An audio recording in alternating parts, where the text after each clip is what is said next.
You know, every single second of every day, there's this incredible engine inside your chest that's just working nonstop, pushing blood through this amazing network just to keep you alive. And that engine is, of course, your heart. So today, we're going to trace the exact pathway that blood takes through it. And hey, we'll even practice some key English vocabulary along the way. I mean, have you ever really stopped to think about it? This whole process is happening inside you right now. It's this continuous, powerful journey that literally never takes a break. It's one of the most basic, fundamental processes of life. And we're about to map it all out, step by step. So our mission today is pretty straightforward and pretty cool if you ask me. We're going to explore the fascinating science of how your heart works. And at the very same time, we're going to build up our English skills. It's really the perfect combination for anyone who's curious and ready to learn. All right, before we start our journey, we're going to need a map. And for us, that map is all about vocabulary. If you can get these keywords down, following the pathway of blood is going to be incredibly simple and clear. Okay, you ready? Let's dive in. First up, we have the atrium.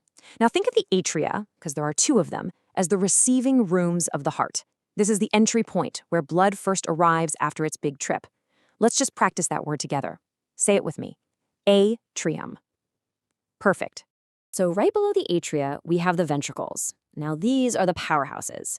The ventricles are the lower chambers, and they have these super strong muscular walls that are designed to pump blood out of the heart with some serious force. Let's try that one. Ventricle. Awesome.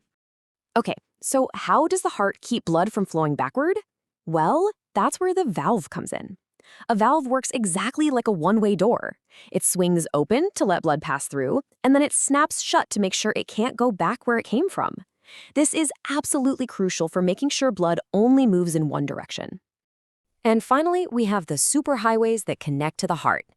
You've got the vena cava, which brings blood in from the body, then the pulmonary artery sends it to the lungs, the pulmonary veins bring it back from the lungs, and the aorta, that's the big one that sends it out to the rest of the body.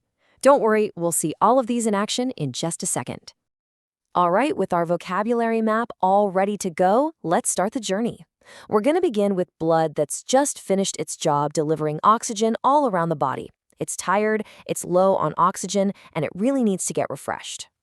So, this tired, deoxygenated blood comes back to the heart through that big vein, the vena cava. It flows right into the right atrium. That's our first receiving chamber. Once that atrium is full, the tricuspid valve pops open, and the blood flows down into the right ventricle.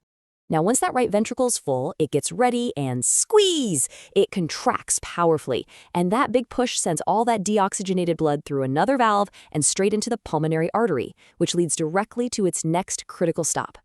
And what is that stop? It's the lungs. This is where the real magic happens. The blood has just arrived, it's low on oxygen, it's carrying waste, but it's about to get a complete makeover. So check this out. Inside the lungs, it's basically a giant exchange. The blood drops off all the carbon dioxide, that's the waste product, and at the same time, it picks up a fresh supply of oxygen. And you can see the result right here.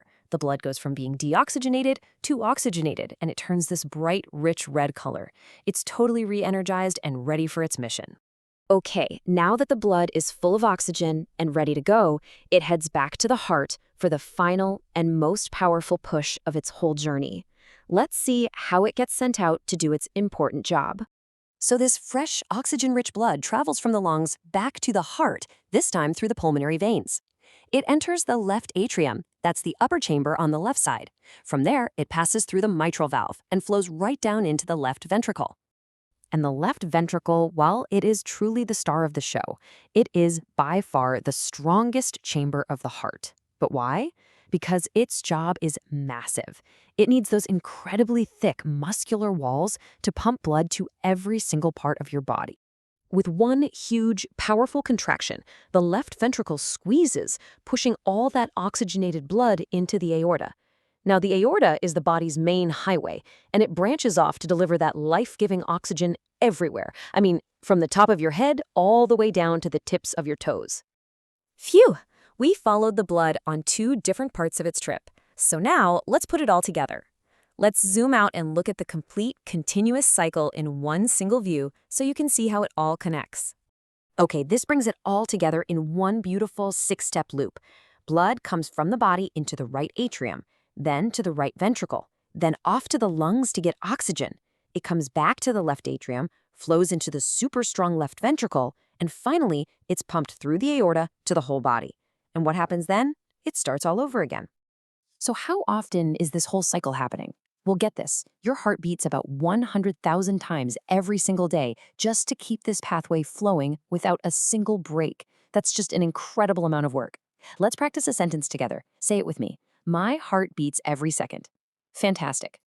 So, what's the big takeaway from all this? It's that every single heartbeat is a mission. It's this complex, perfectly timed cycle that's dedicated to doing one thing: delivering oxygen and life to every cell in your body. It's the rhythm of life itself, and it's happening inside you right this very moment. Pretty amazing, right?